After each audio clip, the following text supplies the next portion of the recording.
ప్రతి పంట అవశేషంలో కూడా మొక్కకు కావాల్సిన నత్రజని, భాస్వరం, పొటాషియం ఇట్లా 17 రకాల పోషకాలు ఉంటాయి ఈ పంట అవశేషాలలో. అవి తగలబెట్టడం వల్ల ఏమవుతుందంటే అన్ని వాతావరణంలోకి కలిసిపోతాయి. ఈ భూమిలో ఉంటే బలం, వాతావరణంలోకి పోతే కాలుష్యం. అయితే కొన్ని రీసెర్చ్ వెరైటీలు అని చెప్పి బయట కొన్ని సీడ్ కంపెనీలు 40 క్వింటాల వరకు దిగుబడి వస్తాయని చెప్పి అంటున్నటువంటి ప్రచారంలో మాటల్లో ఎంతవరకు వాస్తవం ఉండొచ్చు? అందులో కొన్ని రకాలు ఫిట్ అయినాయి కానీ అంటే 40 క్వింటాలు వచ్చే రకాలు కూడా కొన్ని ఉన్నాయి కానీ అవి మనకు గవర్నమెంట్ తోటి ధృవీకరించబడిన తర్వాతనే మార్కెట్ లోకి త్రూ అగ్రికల్చర్ యూనివర్సిటీస్ ద్వారానే మనకు విడుదల చేస్తారు. కాబట్టి అలాంటి రకాలైతే ఇప్పటి వరకు ఏం విడుదల కాలేదు. కాబట్టి రైతులని చాలా మంది ప్రేరేపించడానికి ఇట్లా ఉంటది. వెల్కమ్ టు మండల ఫార్మర్ సతీష్. సో ఈ రోజు ఈ వీడియోలో ప్రధానంగా వచ్చేటువంటి ఖరీఫ్ సీజన్ లో ఎట్లాంటి విత్తనాల సెలక్షన్ లో ఎట్లాంటి జాగ్రత్తలు తీసుకోవాలి, సో దాంతో పాటు వరి కావచ్చు లేకపోతే ఇతర పంటలు కావచ్చు, సో వాటి విషయంలో ఎట్లాంటి జాగ్రత్తలు తీసుకోవాలి. సో దాంతో పాటు ఖరీఫ్ సీజన్ లో వరిని కొంత ప్రభుత్వం కూడా దాన్ని తగ్గించే ప్రయత్నం కూడా చేస్తుంది. సో దాని నుంచి డైవర్ట్ అవుతూ ఎట్లాంటి పంటల వైపు వెళ్ళొచ్చు, సో దాంతో పాటు యూరియా కొరత కూడా కనిపించేటువంటి అవకాశం ఉంది. సో దాన్ని ఎట్లా ఓవర్కమ్ చేయొచ్చు, ఇట్లాంటి విషయాలు అయితే అన్ని తెలుసుకునే ప్రయత్నం అయితే చేద్దాం. మనతో పాటు కేవీకే సీనియర్ సైంటిస్ట్ చంద్రశేఖర్ ఉన్నారు, వారితో మాట్లాడదాం. మనం ప్రస్తుతం ఉన్నటువంటి లొకేషన్ వచ్చేసి కంపసాగర్ విలేజ్, కంపసాగర్ కృషి ఇంజనీర్ కేంద్రం, తుబరాన్ మండలం, నల్గొండ జిల్లా. సో సార్తో మాట్లాడే ప్రయత్నం చేద్దాం. సార్ నమస్కారం. సార్ నమస్తే అండి.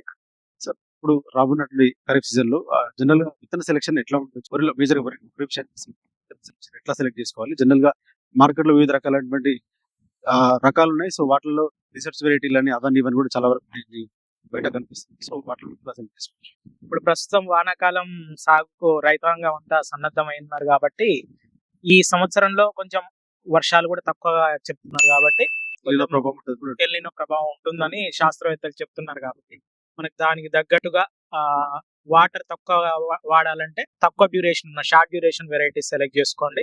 ఇప్పుడు మన తెలంగాణ ప్రాంతానికి బాగా అనుకూలంగా బీపీటీ ఎక్కువగా సాగు చేస్తారు.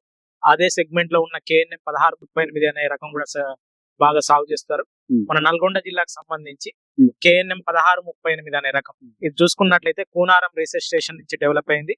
ప్రొఫెసర్ జయశంకర్ తెలంగాణ వ్యవసాయ విశ్వవిద్యాలయం పరిధిలో కూనారంలోని వ్యవసాయ పరిశోధన నుంచి విడుదలైంది. ఇది పంటకాలం వచ్చేసి వానాకాలంలో 120 రోజుల్లో మనకి చేతికి వస్తుంది. బీపీటీని పోలిన గింజ రకం ఉంటుంది. మనకు ఐకేపీ సెంటర్ లో తీసుకోవడానికి, బోనస్ వడ్లు రాగడానికి అనుకూలంగా. అంతేకాకుండా మనకు కాలువ నాగార్జున సాగర్ ఎడమ కాలువ మన 1.5 ఎకరాలలో దాదాపు మన నల్గొండ జిల్లాలో చూసుకున్నట్లయితే అందుకు గాను జై శ్రీరామ్ సెగ్మెంట్ సంబంధించిన ఏవైనా అంటే పచ్చి ధాన్యం అమ్ముకోవడానికి వీలుగా ఉండే జై శ్రీరామ్ సెగ్మెంట్ చింట్లు గానీ ఇలాంటివి వేసుకోవచ్చు.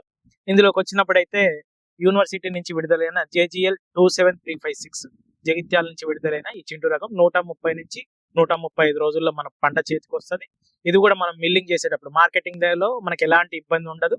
రైస్ మిల్లర్స్ కూడా యాక్సెప్ట్ చేస్తారు. ఇది కాకుండా RNR 15048 తెలంగాణ సోనా అనే రకం కూడా 120 నుంచి 125 రోజుల్లో చేతికి వస్తుంది. అది కూడా మంచి డిమాండ్ ఉన్న రకం కాబట్టి ఇలాంటి సాగు చేసుకుంటే బెటర్. సో వీటికి విత్తనాలు అంటే నారు ఎప్పుడు పోసుకోవచ్చు? సో వాటి సెలక్షన్ అంటే మార్కెట్ లో కూడా కొంత కల్తీ విత్తనాలు కూడా దొరుకుతూనే కనిపిస్తున్నాయి కాబట్టి సో అసలు పర్టికులర్ గా విత్తనాల సెలక్షన్ ఎట్లా చూసి మనం ఇది మంచి విత్తనం సెలెక్ట్ చేసుకోవచ్చు? సో దాంతో పాటు నారు ఎప్పుడు పోసుకొని ఎప్పుడు నాటుకుంటే బాగుంది? మనకు ఇప్పుడు చాలా విత్తన కంపెనీలు ఉన్నాయి. దానికి రైతులు ఏంటంటే ముఖ్యంగా గవర్నమెంట్ తోటి సర్టిఫై అయిన చాలా సపోజ్ ఉదాహరణకు చూసుకుంటే కంపసాగర్, నల్గొండ జిల్లాలో కంపసాగర్ లో కృషి విజ్ఞాన కేంద్రం ఉంది, వ్యవసాయ పరిశోధన స్థానం ఉంది. ఈ రెండు చోట్ల మనకు రైతులకు కావాల్సిన దొడ్డు గింజ రకాలైన సన్న గింజ రకాలైన అవైలబుల్ ఉన్నాయి. ఇక్కడ మనం విత్తన ధృవీకరణ సంస్థ తోటి ధృవీకరించబడిన విత్తనాలు మాత్రమే మనం అమ్ముతాం. మనం మొలక శాతం కూడా 95% పైన ఉన్నాయి అమ్ముతాం. ఇంతేకాకుండా కొన్ని గవర్నమెంట్ ఇన్స్టిట్యూట్స్ కూడా మిర్యాలగూడలో ఉన్న తెలంగాణ సీడ్స్ గానీ ఇలాంటి వాటి దగ్గర ధృవీకరించబడిన విత్తనం తీసుకోండి. డీలర్ల దగ్గర కూడా తీసుకునేటప్పుడు అది కరెక్ట్ నమ్మకమైన డీలర్ల దగ్గరనే తీసుకోండి. ఖచ్చితంగా మీరు బిల్లు రాయించుకోండి, లాట్ నెంబరు, బిల్లు డేటు, ఆ రకము, ఆ రకానికి సంబంధించిన వివరాలు అన్ని ఉన్నాయా లేదా అడిగి తెలుసుకోండి. దాని తర్వాతనే మీరు విత్తనం కొనుక్కోవాలి. మళ్ళీ మీరు విత్తనం మార్కెట్ లో పోయే వరకు ఆ రిసిప్ట్ ని జాగ్రత్తగా పెట్టుకున్నట్లయితే మనకేమన్నా నష్టపరిహారం ఉన్నా సరే మనం అడగడానికి వీలుగా వస్తుంది. ఎట్టి పరిస్థితిలో డీలర్షిప్ లేని వాళ్ళ దగ్గర కానీ ఇలాంటి వాళ్ళ దగ్గర మనం విత్తనం తీసుకోవద్దు. కొంతమంది ఇంకోటి ఏంటంటే చాలా ప్రాంతాల నుంచి మనకు లారీలు చుట్టుపక్కల ప్రాంతాల్లో వస్తున్నాయి. వాళ్ళు ఏంటి కొన్ని రకాల పేర్లు చెప్పి ఆ రకం అని చెప్తున్నారు, అంటే మంచిగా దిగుబడి వచ్చే రకాల పేర్లు చెప్తున్నారు. కానీ రైతులు మాత్రం గుడ్డిగా తీసుకోకుండా ధృవీకరించబడిన సంస్థల నుంచి విత్తనం తీసుకోవాల్సిందిగా కోరుతుంది. సో జనరల్ గా విత్తనాలు నారు ఎప్పుడు పోసుకుంటే ఎప్పటి నుంచి వరకు పోసుకోవచ్చు? ఇప్పుడు దీర్ఘకాలిక రకాలంటే BPT 5204 ఇలాంటివి ఏమైనా రైతులు లేకుంటే ఇతర దీర్ఘకాలిక రకాలు వేసుకున్నప్పుడు జూన్ 15 వరకు నారు పోసుకోవడం ఉత్తమం. Hmm. ఇది కూడా ఇప్పుడు మనం చెప్పుకున్నట్టు ఎల్నినో ప్రభావం ఉన్నది కాబట్టి బావుల కింద చెరువుల కింద నీరు సమృద్ధిగా ఉన్న ప్రాంతాల రైతులు మాత్రమే ఇలాంటి రకాలను ఎంచుకోండి. అది కూడా జూన్ 15 వరకే నారు పోసుకుంటే మంచిది. జూన్ 15 తర్వాత ఈ దీర్ఘకాలిక రకాలను పోసుకుంటే ఏమవుతుందంటే అది ప్రత్యుత్పత్తి దశలో కొంచెం ఎండలు ఎక్కువ కావటం, వానలు ఎక్కువ కావటం, లేకుంటే ప్రతికూల వాతావరణ పరిస్థితులు ఉండి దిగుబడి అనేది తగ్గడానికి అవకాశం ఉంటుంది. మన నల్గొండ ప్రాంతంలో 120 రోజులు ఇంతకు ముందు నేను చెప్పినట్టు KNM 1638 రకమైన ఇలాంటివి అయితే మీరు జూలై చివరి వరకు పోసుకోవచ్చు. ఇంకొకటి ఇంతకుముందు JGL 27356 రైస్ మిల్లర్స్ కు తీసుకునేది కానీ 130-135 రోజుల్లో ఉండే జూలై 15 వరకు పోసుకుంటే మంచిది. నార్లు పోసుకోవటం మంచిది. సో సాధారణంగా జనరల్ ఒక ఎకరాకి వరి ఎంత దిగుబడి వస్తుంది సార్? అన్ని ఆ రకాల సీడ్లను కూడా యావరేజ్ తీసుకుంటే కూడా జనరల్ ఎంత మన ప్రాంతంలో వచ్చేసి BPT అనుకోండి 25-28 క్వింటాల్ ఎకరానికి వస్తుంది. KNM 1638 లాంటిది కొంచెం అధిక దిగుబడి కాబట్టి 32-35 క్వింటాల్ వరకు రావడానికి అవకాశం ఉంటుంది. JGL 27356 అది 28-32 క్వింటాల్ వరకు వస్తుంది. మీరు లావు గింజ ఏదైనా తీసుకున్నా సరే KNM 118 కానీ JGL 24423 కానీ ఇవి కూడా 32-35 క్వింటాల్ వరకు దిగుబడి రావడానికి అవకాశం ఉంటుంది. KNM 118 కూడా మనకు 32 క్వింటాల ఎకరానికి 32 క్వింటాల కంటే అధికంగా వస్తుంది. ఇది కాకుండా ఇంకా మీరు ప్రైవేట్ రకాలు జై శ్రీరామ్ కానీ ఇవి కూడా తీసుకున్నట్లయితే 30 క్వింటాల వరకు 28-30 క్వింటాల వరకు దిగుబడి వస్తుంది. అయితే కొన్ని రీసెర్చ్ వెరైటీలు అని చెప్పి బయట కొన్ని సీడ్ కంపెనీలు 40 క్వింటాల వరకు దిగుబడి వస్తాయని చెప్పి అంటున్నటువంటి ప్రచారంలో మాటల్లో ఎంతవరకు వాస్తవం ఉండొచ్చు? అందులో కొన్ని రకాలు ఫిట్ అయినాయి కానీ అంటే 40 క్వింటాలు వచ్చే రకాలు కూడా కొన్ని ఉన్నాయి కానీ అవి మనకు గవర్నమెంట్ తోటి ధృవీకరించబడిన తర్వాతనే మార్కెట్ లోకి త్రూ అగ్రికల్చర్ యూనివర్సిటీస్ ద్వారానే మనకు విడుదల చేస్తారు. కాబట్టి అలాంటి రకాలైతే ఇప్పటి వరకు ఏం విడుదల కాలేదు. కాబట్టి రైతులని చాలా మంది ప్రేరేపించడానికి ఇట్లా ఉంటది.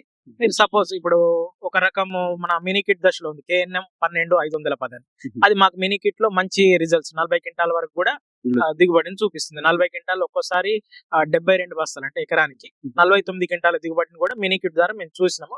కాకపోతే అదేంటంటే చాలా మంది ప్రైవేటు సంస్థలు కావచ్చు, కొంతమంది వేరే ప్రాంత ప్రజలు కానీ అది KNM 12510 అనే రకం సీడ్ తీసుకొచ్చి మార్కెట్ లో అమ్మడం జరుగుతుంది రైతుల దగ్గర. వాళ్ళు ఏ రకమైన బిల్లు గాని ఏది గాని ఇవ్వట్లేరు. ఆ KNM 12510 అనే రకము గవర్నమెంట్ ద్వారా రిలీజ్ చేయలేదు కాబట్టి అలాంటి రకాలను ఎంచుకోకుండా ఉండడం మంచిది. ఒకవేళ మీకు బాగా తెలిసిన రైతు 12510 ఆయన వేసిందన్న నమ్మకం ఉంటే అది పెట్టుకోండి. దానివల్ల ఇబ్బంది. సో ఇవన్నీ మార్కెటింగ్ ఎట్లాంటి ఇబ్బంది ఉండవు సార్? మీరు చెప్పిన రకాలన్నీ కూడా నేను చెప్పినవన్నీ మనకు గవర్నమెంట్ చెప్పిందే, మనకు బోనస్ కింద ఇచ్చే రకాలు ఎలిజిబుల్ అయ్యే రకాలు. సో జనరల్ ఇవి కాకుండా బయట వేరే రకాలు పెట్టుకుని వాళ్ళు మార్కెట్ లో అమ్ముకునేటప్పుడు వాళ్ళకి బోనస్ రావడానికి ఛాన్స్ ఉండకపోవచ్చు. సాధారణంగా ఎప్పుడైతే మనకు గవర్నమెంట్ ఒక 8 రకాలు రిలీజ్ చేస్తుందండి, అవి కాకుండా దాదాపుగా ఇప్పుడు జిల్లా వ్యవసాయ అధికారి చెప్పిన సూచనల మేరకు ప్రతి సన్న గింజకు బోనస్ ఇస్తామనేది చెప్తున్నారు. కాకపోతే మీరు ఏంటంటే ఇవి మనకు ధృవీకరించబడిన విత్తనాలను పెట్టుకోవడం చాలా ఉత్తమం. ఓకే. సో సాధారణంగా ఇప్పుడు జనరల్ గా బయట గ్లోబలైజేషన్ పరిస్థితులు చూస్తే కనుక యూరియా విషయంలో కావచ్చు, సో అది యూరియా అసలు మనకు దిగుమతి అవడం కూడా తక్కువ ఉంటది అని చెప్పి కూడా అటు కేంద్ర రాష్ట్ర ప్రభుత్వం నుంచి కూడా చూస్తున్నాం.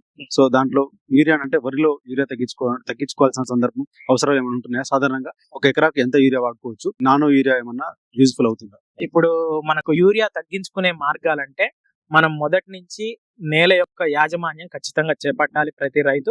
ఇప్పుడు మనం ప్రస్తుతానికి చూసుకున్నట్లయితే ఎక్కడ చూసినా వరి కొయ్యలు తగలబెట్టడం అనేది బాగా జరుగుతుంది. దీనివల్ల ఏంటంటే వాతావరణ పొల్యూషన్ మన కాలుష్యం అనేది మనకు డైరెక్ట్ గా కనపడుతుంది. అంతేకాకుండా దానివల్ల పెరిగిన ఉష్ణోగ్రతలు భూమిలో ఉండే సూక్ష్మజీవులన్నిటిని చంపేస్తాయి. ప్లస్ నేల యొక్క సారం అనేది బాగా తగ్గిపోతుంది. కాబట్టి ఫస్ట్ రైతులు యూరియాని తక్కువ వేయడానికి, అంటే ఇప్పుడు మనకు ప్రస్తుతం ఏంది, మనం వరికి సాధారణంగా రికమెండ్ చేసింది 2 బస్తాలు ఎకరానికి చెప్తాం. కానీ ఈ కొన్ని ప్రాంతాల్లో 5 బస్తాల వరకు కూడా యూరియా ఎకరానికి 5 బస్తాల యూరియా వరకు ఇస్తున్నారు రైతు. ఇలాంటి పరిస్థితి అంటే వస్తున్నది. మనకు నేలలో సారం తగ్గిపోయినప్పుడు 5 బస్తాలు పడుతుంది, 6 బస్తాలు, రాబోయే రోజుల్లో 10 బస్తాలు కూడా పడడానికి అవకాశం ఉంటుంది. అందుకే మనము ముందు నుంచే నేల సారం పెంచుకునే దిశగా మనం అడుగులు వేయాలి. వరి కొయ్యలను కాల్చకుండా మనము భూమిలోనే కలియదునుకోవాలి. భూమిలోని కలియదునుకొని మనం ఒక వర్షం పడ్డప్పుడు అది కొంచెం మనం పంట వేసే టైంకి అవి మురిగిపోయినట్లయితే నేలలో కొంచెం సారం, ఆర్గానిక్ మ్యాటర్, సేంద్రియ కర్బన శాతం అనేది పెరుగుతుంది. దానివల్ల యూరియా తక్కువ ఉంటుంది. ఇంకొకటి, వరి తర్వాత వరి సాగు చేసే రైతులు ఈ తొలకరికి ముందు అంటే వర్షం స్టార్ట్ అవ్వడానికంటే ముందు దున్నుకొని పచ్చి రొట్టె ఎరువులు ఏమైనా సాగు చేసుకొని అది పూత దశకు వచ్చినప్పుడు దున్నేసుకొని ఒక 21 రోజులు 3 వారాలతో పాటు మనం కుళ్ళని ఇచ్చినట్లయితే ఏమవుతుందంటే దాని ద్వారా కొంత నత్రజని వచ్చేసి నేల యొక్క సేంద్రియ కర్బన శాతం పెరిగి యూరియాను తక్కువ వాడుకోవడానికి అవకాశం ఉంటుంది. ఇంతేకాకుండా మనకు సాధారణంగా పల్లెల్లో దొరికేటి సేంద్రియ పదార్థం పశువుల పేడ గాని, గొర్రెల పేడ గాని, కోళ్ళ ఎరువు గాని, కోడి పెంట ఇలాంటివన్నీ వేసుకున్నట్లయితే ఎకరానికి ఒక 4 నుంచి 6 టన్నులు వేసుకున్నట్లయితే మనం యూరియాని 2 బస్తాలతోటే మనం అనుకున్న దిగుబడి సాధించడానికి అవకాశం ఉంటది. ఇంకొకటి నానో యూరియా, ఒకటి కంప్లీట్ గా పంట అంతా నానో యూరియా మీదనే మనకు రాదు. మనకు ఒక 25 నుంచి 30% యూరియా సపోజ్ 2 బస్తాలు చెప్పిన కదా, అందులో ఒక 1/2 బస్తా గానీ 30 బస్తా, ఒక బస్తా తగ్గినప్పుడు మనం నానో యూరియా మీద డిపెండ్ అవ్వచ్చు. అంతేగాని మొత్తం నానో యూరియా మీద పంట గ్రో అవ్వాలంటే అవ్వదు, మనకు ఆశించిన దిగుబడి రాదు. సో ఖచ్చితంగా యూరియా కొంత వాడు. నానో యూరియా పాత్ర మాత్రం పరిమితంగానే ఉంటుంది. పరిమితం కాకపోతే పంట మనకు వేస్టేజ్ అవ్వకుండా ఖచ్చితంగా మనల్ని కాపాడుతుంది. కానీ మొత్తం నానో యూరియా మీద అంటే మాత్రం మనం అవ్వలేదు అనమాట. ప్రభుత్వం కూడా ఆ రకంగా ప్రోత్సాహం చేస్తుంది నానో యూరియా వాడమని చెప్పి కూడా. మనకు ఇప్పుడు పరిశోధనల దశలో ఉంది నానో యూరియా కూడా.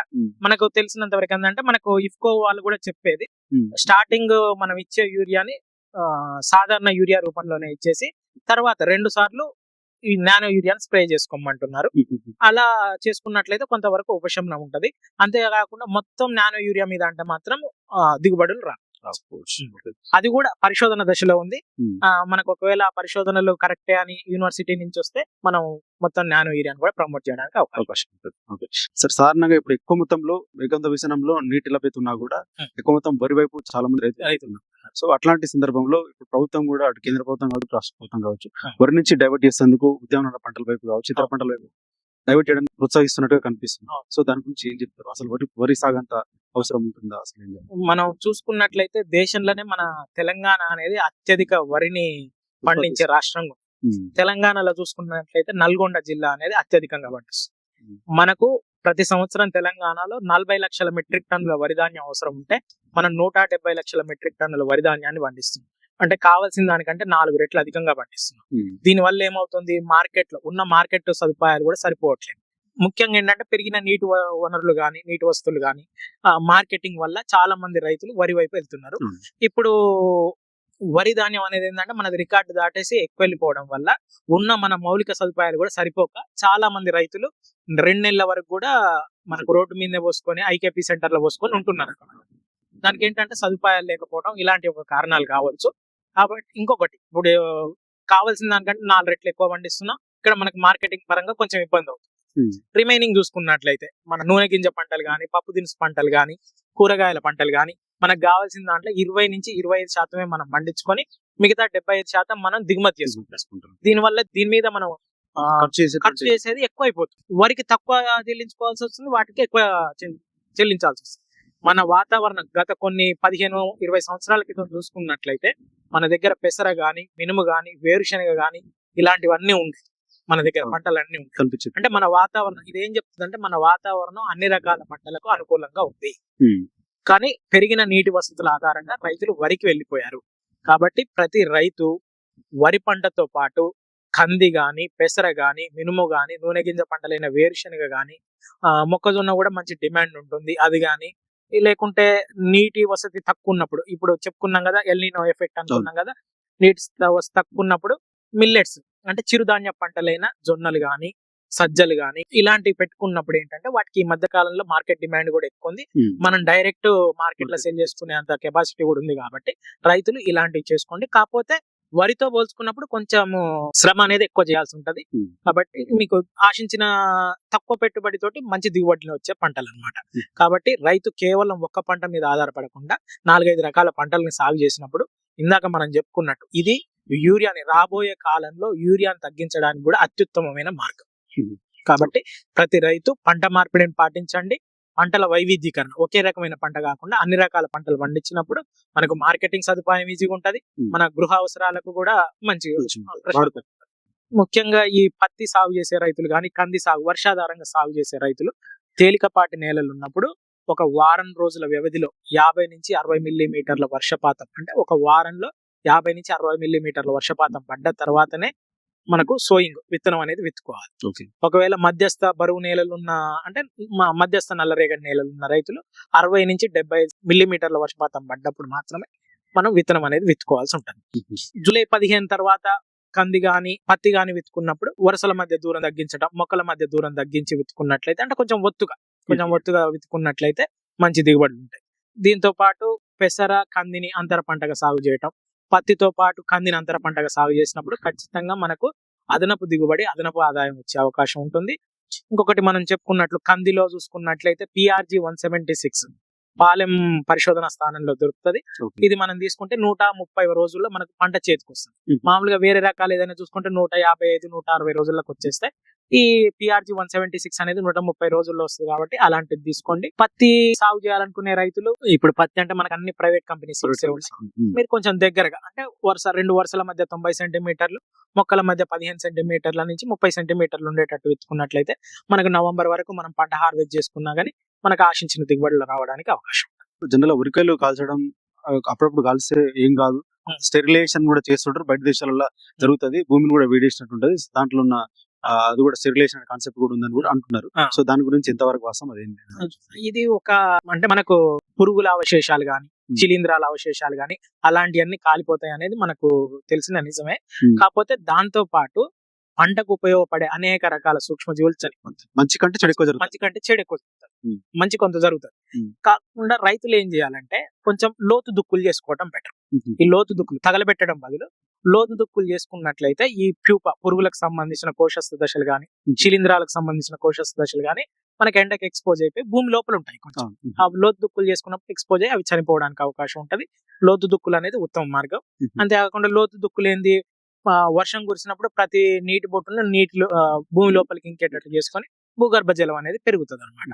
ఇంకొకటి మనం లోతు దుక్కులతోటి వరదలు ఎక్కువగా అప్పుడు నీళ్ళు నిలిచిపోయి లోపలికి వెళ్ళిపోతాం. దీంతో ఏంటంటే పైన సారవంతమైన నేల కూడా లాస్ అవ్వకుండా మంచి జాగ్రత్తలు పట్టవచ్చు.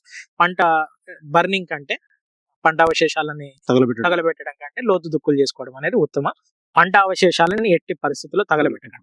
పంట అవశేషాలు అనేది ఇప్పుడు చెప్పిన కదా, ప్రతి పంట అవశేషంలో కూడా మొక్కకు కావాల్సిన నత్రజని, భాస్వరం, పొటాషియం ఇట్లా 17 రకాల పోషకాలు ఉంటాయి ఈ పంట అవశేషాలను. అవి తగలబెట్టడం వల్ల ఏమవుతుందంటే అన్ని వాతావరణంలోకి కలిసిపోతాయి. ఇవి భూమిలో ఉంటే బలం, వాతావరణంలోకి పోతే కాలుష్యం. కాబట్టి అవి భూమిలోనే ఉండేటట్టు చేసుకోవాలి. సో దీనిపైన ఎట్లాంటి అవేర్నెస్ తీసుకొస్తున్నారు అటు కేవీకే నుంచి కానీ లేకపోతే అవశేషాలు తగలబెట్టారు? ఇప్పుడు మేము గత నెలలో ఏప్రిల్ 27 నుంచి మా యూనివర్సిటీ వరకు ఈ 3 వరకు మన వ్యవసాయ విశ్వవిద్యాలయం తరపు నుంచి రైతు ముంగిట్లో శాస్త్రవేత్తలని ప్రతి గ్రామంలో, ప్రతి జిల్లాలో 40 గ్రామాలలో ఈ క్యాంపెయిన్ ఒకటి చేసినాం. ఇక్కడ ప్రతి చోట మేము పంట అవశేషాలను తగలబెట్టొద్దు, పంట మార్పిడి పాటించాలనేది చేసినాం. దీంతో పాటు సెంట్రల్ గవర్నమెంట్ ఆదేశాల మేరకు సమతుల్య ఎరువుల యాజమాన్యం, దీంట్లో కూడా సాయిల్ టెస్టింగ్ ఒకటి, పంట అవశేషాలను తగలబెట్టొద్దు అనేది ఒకటి ప్రజలలోకి చైతన్యంగా తీసుకొని వెళ్ళడం జరిగింది. ఇంకొకటి ఈ జూన్ 1 నుంచి జూన్ 30 వరకు కూడా ఖేత్ బచావో అంటే మన పంటని, మన ఫామ్ ని రక్షించుకోవడం అనే కాన్సెప్ట్ తోటి వివిధ గ్రామాల్లో ఒక ఎన్ని వర్కింగ్ డేస్ ఉంటే అన్ని గ్రామాల్లో మేము మీటింగ్లు కూడా పెట్టడం జరుగుతుంది. అందులో ఇన్పుట్ డీలర్స్ గానీ, లేకపోతే FPOలకు గానీ, రైతులకు గానీ వీళ్ళందరికీ కూడా అవేర్నెస్ క్రియేట్ చేస్తాం ఈ నెలలో. సో ఇక్కడ మన కప్పసాగర్ కేవీకే నుంచి ఎట్లాంటి ఫెసిలిటీస్ రైతులకు అందుబాటులో ఉన్నాయి? సో రానున్న సీజన్ కి ఏమన్నా యూజ్ చేసుకోవడానికి ఏం అవకాశం ఉంటుంది? ఇది మన నల్గొండ జిల్లాలో ఉన్న కృషి విజ్ఞాన కేంద్రం ప్రొఫెసర్ జయశంకర్ తెలంగాణ వ్యవసాయ విశ్వవిద్యాలయం ఆధ్వర్యంలో ఉన్నది. ఇది ఈ జిల్లాలో ఉన్న ఏకైక కేవీకే. మనకు సూర్యాపేటలో ఉంటే గడ్డిపల్లి కేవీకే ఉంటది. ఈ కేవీకే ఏంటంటే మెయిన్ గా ఫార్మర్ ట్రైనింగ్ ఇన్స్టిట్యూట్ మనది. ఇక్కడికి రైతులు వచ్చినప్పుడు మనకు కొత్త పంటల మీద అవగాహన, కొత్త పంటల మీద ఇప్పుడు అందరికి ప్యాడీ మీద ఎట్లా కల్టివేట్ చేయాలనేది అవగాహన ఉంటది. ఇక్కడికి వచ్చినప్పుడు వేరుశనగ మీద గానీ, ఇతర ఏ పంటలమైనా గానీ మాకున్న హార్టికల్చర్ సైంటిస్టులు ఉన్నారు. వాళ్ళు కూరగాయల సాగు పైన గానీ, పండ్ల తోటల ఏమైనా తీసుకోవాల్సిన జాగ్రత్తలు గానీ అవి రైతులకు తెలియజేస్తారు. దీంతో పాటు మాకు ఒక కీటక శాస్త్ర విభాగ నిపుణులు కూడా ఉంటారు ఇక్కడ. వాళ్ళు ఏంటంటే మీరు ఇష్టం వచ్చినట్టు ఏది పడితే అది ఫెర్టిలైజర్ షాపుల మీద ఆధారపడకుండా మీకు కరెక్ట్ గా ఏంటిది డయాగ్నోసిస్ చేసి ఏ మందు ఎంత మోతాదుల్లో కొట్టుకోవాలి, ఏ టైంలో కొట్టుకోవాలి, ఇలాంటివన్నీ చెప్పడం జరుగుతుంది. కొత్త పంటల సాగు కోసం అవసరమైన శిక్షణ, అంతేకాకుండా వ్యవసాయ రంగంలో యువతను ప్రోత్సహించేందుకు ఆర్య పథకం అనేది ఒకటి ఉంది. దాంట్లో వచ్చేసి సమగ్ర వ్యవసాయం పైన శిక్షణ, వర్మీ కంపోస్ట్ పైన శిక్షణ, పండ్ల తోటల నిర్వహణ గాని, కూరగాయల నారు నిర్వహణ ఇలాంటి వాటిపైన శిక్షణలు ఇస్తాం. ఇలాంటివన్నీ మనకు కృషి విజ్ఞాన కేంద్రం కంపాసాగర్ నుంచి లభిస్తాయి. అంతేకాకుండా మనకు ఎస్సీ అడాప్టెడ్ విలేజ్ ఒకటి ఉంటది, టిఎస్పి ట్రైబల్ సబ్ ప్లాన్ ఉంటుంది. అక్కడ మేము దత్తత గ్రామాలను తీసుకొని ఆ ఊర్లో కొన్ని ప్రయోగాలు చేయటం, ఒక రైతులను ప్రోత్సహించేందుకు కొన్ని రకాల కోడి పిల్లలు గాని గొర్రెలు గాని ఇట్లాంటి పంపిణీ చేయడం జరుగుతుంది. అయితే జనరల్ గా ఇక్కడ ఈ కేవీకే నుంచి ఏమన్నా సీడ్స్ అమ్మడం కానీ అట్లాంటివి జరుగుతుంది, ఎవరు దొరుకుతుంది? ఇప్పుడు మన దగ్గర ఏంటంటే 40 ఎకరాల ఫామ్ ఉంటుంది. ఈ 40 ఎకరాల ఫామ్లలో మేము మొత్తము 4 రకాల ప్యాడీ సీడ్ గ్రో చేస్తాం. KNA 1638 ఒకటి సన్న గింజ రకం, JGL 27356 ఇదేంటంటే చింటూ లాంటి రకం, మనకు డైరెక్ట్ గా పచ్చిధాన్యం అమ్ముకోవడానికి వీలుగా ఉంటుంది. ఇంకొకటి KNM 118 అనే లావు గింజ రకం, JGL 24423 అనే లావు గింజ రకం. ఈ 4 రకాల సీడ్ మనం ప్రొడక్షన్ చేసినాం. మొత్తం విత్తనాభివృద్ధి సంస్థ తోటి సర్టిఫై చేసుకొని మనం మార్కెట్ లోకి, అంటే 95% మొలక శాతం ఉంది మాకు, 100% ప్యూరిటీ ఉంటది, అంటే వేరే పేరుకులు లాంటివి ఏముండవు. అలాంటి సీడ్ మేము సేల్ చేయడం జరుగుతుంది. ఎవరైనా ఇంట్రెస్ట్ ఉన్న రైతులు ఇక్కడికి వచ్చి తీసుకెళ్ళచ్చు. దూర ప్రాంతాల్లో ఉన్న రైతులు మనకు ఫోన్ చేస్తే ఆటో Courier చార్జెస్, ద్వారా హమాలి చార్జెస్ అది ఆటో ఆయనకి ఇచ్చేసి పంపించడం. సో ఇక్కడ ట్రైనింగ్ ఇస్తాను. సో సంవత్సరం అంతా ఉంటుందా, లేకపోతే పర్టికులర్ గా ఈ నెల నుంచి ఇట్లా ఉంటుందా? సో ఎట్లా జరుగుతుంది సార్ ట్రైనింగ్ ఇక్కడ? ఇక్కడ మనకేంటంటే సపోజ్ ట్రైనింగ్స్ అనేవి పర్టికులర్ పీరియడ్ లోనే ఉంటాయి, అంటే నెలకు 1-2 ఉంటాయి. అప్పుడు మేము విలేజ్ లకు వెళ్ళి కానీ కొంతమంది రైతులను ఇక్కడ పిలుచుకొని కానీ చేస్తుంటాం. లేదు ఎవరికైనా వీలు కాలేదు, అటెండ్ అవ్వలేదు అనుకుంటే ఏదైనా కొత్త విషయాలు తెలుసుకోవడానికి రెడీగా ఉంటే మేము ఎప్పుడైనా మా శాస్త్రవేత్తలతోటి ఇప్పించడం. Okay sir, thank you. Okay. So ఇది senior scientist KVK compulsory senior scientist Chandrashekar గారు చెప్తున్నారు. సో వరిలో కావచ్చు, లేకపోతే ఇతర వచ్చే రానున్నటువంటి ఖరీఫ్ సీజన్ కి సంబంధించి వాతావరణ పరిస్థితులు కావచ్చు, గ్లోబలైజేషన్ ఒడిదుడుకుల నేపథ్యంలో కూడా అటు యూరియా పైన కావచ్చు, ఇటు మార్కెట్ లో అట్లాంటి వరి విత్తనాలు ప్రైవేట్ కంపెనీల దగ్గర నుంచి వాళ్ళ మార్కెట్ లో అధిక దిగుబడి వస్తుందని చెప్పి కూడా ప్రచారం చేస్తున్న నేపథ్యంలో సో ఏ రకాల వరి విత్తనాలు సెలెక్ట్ చేసుకోవాలి, సో ప్రభుత్వం నుంచి అంటే గవర్నమెంట్ సర్టిఫై చేసినటువంటి వరి విత్తనాలు ఏమున్నాయి, ఇట్లాంటి విషయాలు అయితే అన్ని ఈ వీడియోలో అయితే వారు వివరించారు. సో మరొక వీడియోలో మళ్ళీ కలుద్దాం. అందరికీ నమస్తే.